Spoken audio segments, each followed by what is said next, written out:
Hi everybody, this is Dave. Just wanted to go over some things about the Chrome debugger. This was something that a lot of people always talk about when they talk about browsers and which ones they use for coding, and kind of reverse engineering sites if you need to pull out pieces of stuff or debug things from a CSS standpoint.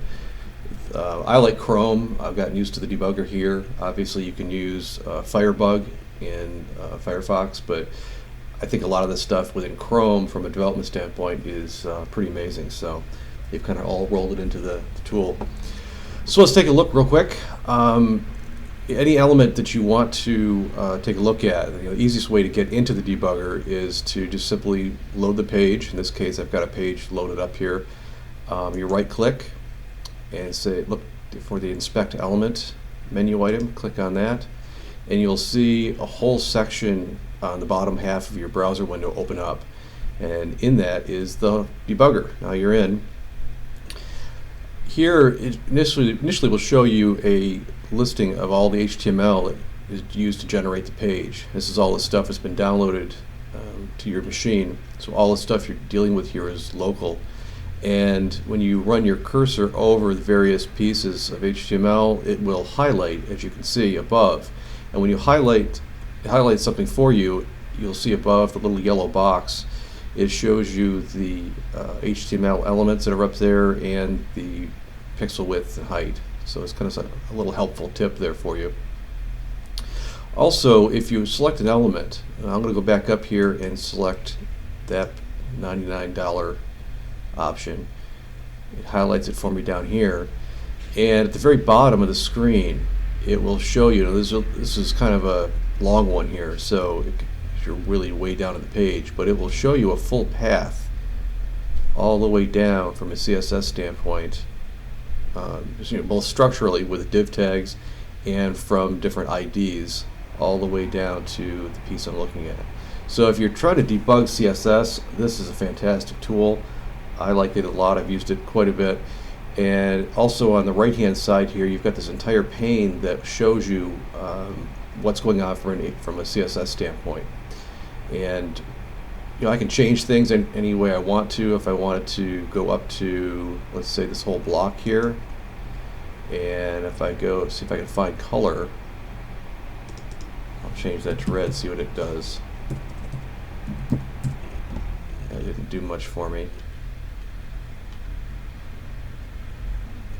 If I want to look at that one element again, here's a color white, I can change that to red, and you will see that everything here is now turned to red. I'm just modifying the HTML and the CSS. It's already loaded in my browser, so you can test out different things you want to change on a site, or if you're tinkering around with different options for CSS, this is a great way to do that.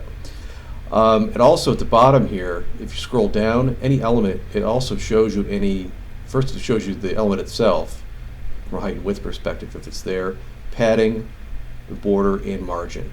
And as you go over some of these elements here, if I went up a little bit, you could see it'll highlight up here as I go over the different parts of the site. Well, sorry, parts of this little control here. So it's very, very useful. I use it all the time for that stuff. It's pretty cool. And that's not all. There's lots more within this tool. It has resources. This will show you, one of the big things people look for in here is cookies. You can see all the cookies for a particular site that have been dropped on your browser. Session storage. Looks like there's nothing here yet. And local storage. And local storage from HTML5 perspective is new. You can actually store things, using web SQL. Lots of cool things you can use. It's, I like to call it kind of cookies on steroids. You can store a lot more information in local storage, used prevalently with mobile applications. And so if you're debugging mobile apps, you can see what is being stored locally. It's pretty cool stuff. Also, from a performance standpoint for your site, there is the network tab at the top. This one, if I go and reload the page, and I mentioned online that if you hold down that reload icon in Chrome, it gives you a couple different options. One is normal reload, hard reload, and then empty cache and hard reload. So if you do a hard reload, assuming no cache is involved. It'll go through and load the entire page. Now when it does this, it gives you all the different parts of the page that are being downloaded and does it according to a timeline. So it'll show you for each piece of the page where it starts and where it ends. Here it also shows you in the yellow block how much time it took for each DNS lookup for each piece of the page, the connection time, sending, waiting time, and then receiving time for each piece of the page. This is fantastic if you have content being pulled from different sources. You can find out what part of your page is slowing things down for users, all that good stuff. It even color codes it here. Here we got blue items, green items, the yellow. This is text JavaScript, green is CSS. We got purple for images. It shows you, it looked up, took 41 milliseconds for it to do the DNS lookup for that one, and it shows you a total of 141 milliseconds to load that element. So, and you'll see as you scroll down, it gives you that whole timeline of events for the page load. So it's pretty useful for debugging and optimizing your site. Sources. This is more of a coding debug tool. You can actually set breakpoints. Look at the call stack. This is more under the hood, real hardcore coding stuff. You can set breakpoints for JavaScript, all kinds of cool things. Timeline. Again, let's reload here. You can see the memory. This really we don't have a whole lot going on here for this because it's more of a static page. If you have some dynamic stuff going on the page, some AJAX things, especially some things that would open up a socket perhaps, and you're doing some regular communication back and forth between the browser and server, you can see some things here and look at memory utilization and stuff. Profile information. You can, again, collect more detailed information if you want to about how the browser is behaving, if you want to. Audits, you can turn all that stuff on. You need to have these things turned on for your network piece to work. And then you get your console. And this is where you can do all kinds of JavaScript things to inspect the elements. I won't go through, that's kind of way beyond the scope of this, but I just wanted to give everyone a quick overview of what is available in here. One of the notable things that I want to show you as well, this came up recently in some conversations, is debugging for mobile or different platforms within Chrome. And if I click this little gear icon down here, one of the options here are overrides. You go down to settings, overrides. You'll usually open up in general, and there's lots of options here for you.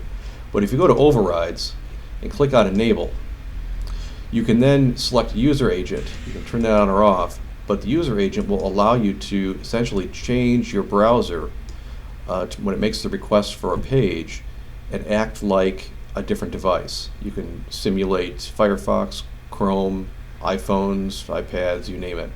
So I can try the iPhone 5, reload it, and it looks like we've got this particular site has no code specific for mobile, so it really doesn't make any difference. However, if I go to something like CNN,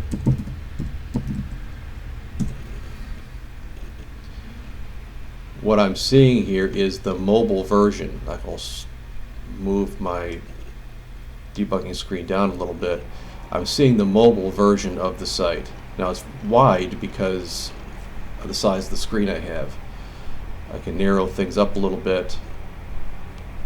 You'll see it look more like the mobile application. Move it out. Then I can go back in. I can change it back to Chrome. Oh, you got Chrome Android tablets as well, and mobile, so we go back to tablet. Reload CNN. It gives you the tablet version.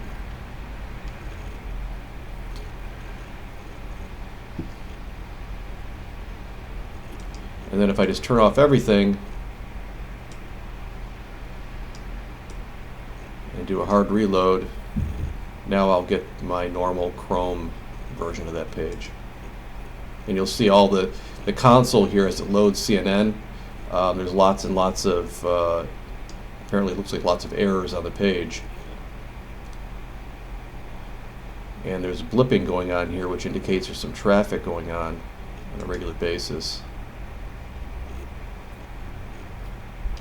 So probably see some cross-domain stuff. You'll see this page never really finishes loading because there's activity behind the scenes going on a regular basis.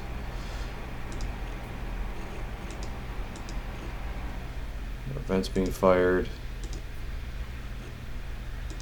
Now I have tons more information here about lots more stuff being stored on my machine. Anyway, that is the debugger. Lots of things in it you can explore, from style management to performance on the network to the different resources on the page. Also some neat things if you want to click on an image. These things are hyperlinked, and it will actually show you the image right there. Lots of cool things you can play around with. So go explore, right-click, inspect element, and have at it. So with that, have fun, guys. See ya.